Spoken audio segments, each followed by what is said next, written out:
नालागढ़ में जीपीआई नामक धागा उद्योग के बंद होने के बाद 500 के करीब मजदूरों के बेरोजगार होने का मामला। मजदूरों ने एकत्रित होकर कंपनी के गेट पर किया प्रदर्शन।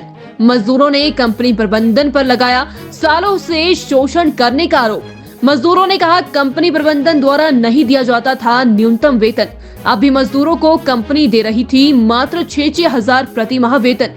सरकारी नियमों की सरेआम उड़ रही थी कंपनी में धज्जियां। अपनी मांगों को लेकर मजदूर अड़े, कहा या तो कंपनी को चालू करो या फिर फुल एंड फाइनल किया जाए हिसाब, अन्यथा कंपनी के गेट पर ही मजदूर एकत्रित होकर करेंगे हड़ताल। कंपनी को कोर्ट के माध्यम से चलाने वाली अथॉरिटी का भी मजदूरों ने किया घेराव। अथॉरिटी ने मजदूरों को 1 सप्ताह के भीतर द्वारा कंपनी शुरू करने का दिया आश्वासन। सर कि हम लोग कहे कि हम लोग के क्या हिसाब है सर, तो बोले कि हमने कंपनी के जनवरी तक हमने चलाया, ओकरा आगे हमने कुछ नहीं ले सकते। आगे और आपको काम करना है, काम इसको भरोसा पर बैठना है तो 10 दिन में आएगा कि 15 दिन में आएगा कि नहीं आएगा, उसको जिम्मेवारी हम नहीं ले सकते। आप दूसरी जगह काम ढूंढ के कर सकते हो। तो सर अब बताइए कि हमने इस भरोसा पर काम किया, ठीक है, आज हमारा के पे एक लात मार के आप बाहर कर दिया, तो हम अपने बीवी बच्चे अपना लेके कहाँ जाएंगे, ठीक है। ऊपर से 6.5 हजार रुपये पेमेंट है। जो भी हम बोलते हैं कि एग्रीमेंट लगाने के तक मिल घाटा में है, मिल घाटा में है, खाली ये मिल घाटा में है, खाली कारीगर के लिए, खाली मने कारीगर के लिए घाटा में है और किसी के लिए नहीं है। ये बोलता है उसको आगे उसके ऊपर चढ़ जाते हैं लोग। अभी भी हम बात करने गए तो धमकी दे दिया कि अब क्या चाहिए तुम्हारा को। जब हमरा के बोलने ही नहीं दिया तो हम क्या सर बोल सकते हैं उसमें, ठीक है। जब हम ये बात बोले कि जब आपको मिल नहीं चलाना है तो आप बंद करिए, और जब चालू करना है तो हमारा के हिमाचली रेट चाहिए, ठीक है ना। अगर नहीं चालू करना है तो हमारा 58 साल के हमारा जोड़ के आप दे दीजिए, आप बंद कर दीजिए, हमरा उससे कोई दिकदारी नहीं है, ठीक है ना। आपको में हम पूरा जिंदगी बिता दिए, अब बुढ़ापा में लात मार के बाहर कर दीजिए आप गेट के, कोई भरोसे नहीं है। जब हमारा तबीयत खराब हो जाएगा तो क्या रे, हम आज ड्यूटी करके गए निम्ने, अगर हमारा बच्चे का तबीयत खराब हो गया, हमारा तबीयत खराब हो गया, हम नागा करके आए तो बाहर कर दो, 5 दिन मेरा तरफ से बाहर हो जाओ। ये कौन सा मिल चलता है तो 11 बजे आ जाओ, 12 बजे आ जाओ, और नहीं चले तो बाहर कर दो।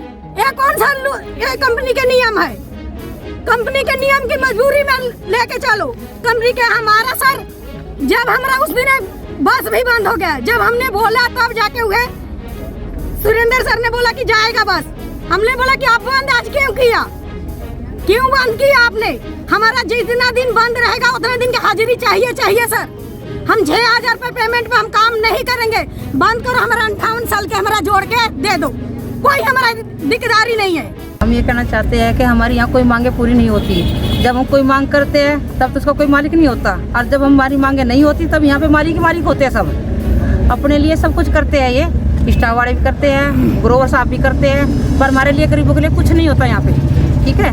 हम ये चाहते थे, ना ही हमारा कोई एग्रीमेंट होता है, ना ही हमारा बोनस मिलता है। हमें जब भी बोनस का टाइम आता है दिवाली का, तो हमें छोटे बर्तन दे के गिफ्ट मांग देते हैं कि यहाँ 100 रुपये का तुम्हारा गिफ्ट हो गया, ठीक है। बोनस के लिए बोलते हैं तो बोनस बोला कोई मालिक नहीं है इसका कोई मालिक नहीं होता उस वक्त। और जब कंपनी कोई बात आती है तब मालिक आ जाता है। आज कौन आए थे यहाँ पे? ये ग्रोवर साहब थे जो इस कंपनी को चला रहे हैं। क्या बोले? और आज बोलते हैं कि मैं इसका मालिक नहीं हूँ। पहले इसका मालिक था, 4.5 तक मालिक रहा इसका ये, और जब आज कंपनी बंद हो गई तो बोलते हैं मैं मालिक नहीं हूँ, सिर्फ जिम्मेवार हूँ। जब तेने इसको जिम्मेवारी पर लिया था तो इसको बंद क्यों कर दिया? चलाना पड़ेगा, बंदे कहाँ जाएंगे तेरे सारे वर्कर? ये चाहते हैं कि हमारा मिल चले, इसे चलवाओ। वर्कर हमने ग्रोवर साहब को भी यही बोल लिया है कि हमारा मिल चले और इसको चलाना होगा ग्रोवर साहब को। नहीं, जब हमारा पावर कट गया था तब इसने जिम्मेवारी क्यों लिया था मिल चलाने का? अगर लिया था तो उसको चलाओ, ठीक है जी। हम यही कहना चाहते हैं, नहीं तो जिम्मेवारी लेता ना उस वक्त हम कहीं ना कहीं अपना जाम कर लेते, पर आज हम 4-4.5 साल के बाद कहाँ जाए? इस उम्र में हमें कौन रखेगा? ग्रोवर साहब ने ये भी बोला था उस वक्त कि मैं 2 साल की पेमेंट दूंगा अगर कंपनी बंद होती है, और आज वो खड़े यहीं पे नाट गया, हमारे सामने बोले था खुद, और वो यहाँ पे नाट के चले गया। इसका जिम्मेवार कौन बनेगा? बोले था उसने, सबके सामने बोले था, पर किसी ने आवाज नहीं उठाई वहाँ पे।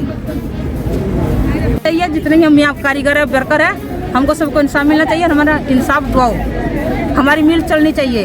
जब इसने जिम्मेवारी लिया था तो उस जिम्मेवारी को निभाना पड़ेगा जब तक दूसरा मालिक नहीं आता, चाहे जैसे मर्जी चलाओ उसको ये। और 8 घंटे का पेमेंट हमारा गवर्नमेंट नहीं मिलता हैगा, हमें सिर्फ 6,000 रुपया मिलता है 8 घंटे का। उसमें हमारे 4 घंटे का और टाइम पाते हैं, तब बहुत सबको 10,000 सरकार को बैंक में दिखा देते हैं कितना पेमेंट देते हैं। और थैंक यू मेरे बच्चा। एक्चुअली जो एक बोलते हैं कि बीमार आदमी हो जाता है तो ट्रीटमेंट में चली हुई है, कोर्ट इसको चला रहा है।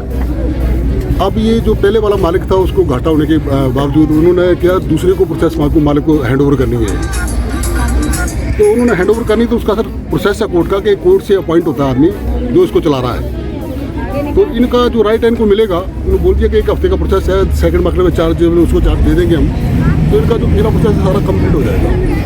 ये जैसे हैं वैसे रहेंगे, इनको कोई निकाल नहीं रहा यहाँ से। ये तब तक प्रोसेस है जब तक ये पेन दे सकते जब तक उनको हैंड ओवर नहीं, बाकी इनके राइट नहीं रोके जाएंगे, जो राइट है कोर्ट को एज पर लाभ मिलेंगे। नहीं सिर्फ इनका कोई भी हिसाब रोका नहीं जाएगा। कंपनी 1 हफ्ते में hand over take over sale होगी, सेल आउट हो गई है, मालिक ने सिर्फ हायर करनी है बस। तो उसके प्रोसेसिंग में टाइम लगता है कि 1 हफ्ते के लिए उसको चार्ज लेने में लगेंगे। तो उसके आने के बाद उसको पूरी लाइबिलिटी फिक्स होती है उसकी कि वो जो इनका हिसाब बनता है वो पूरा देगा।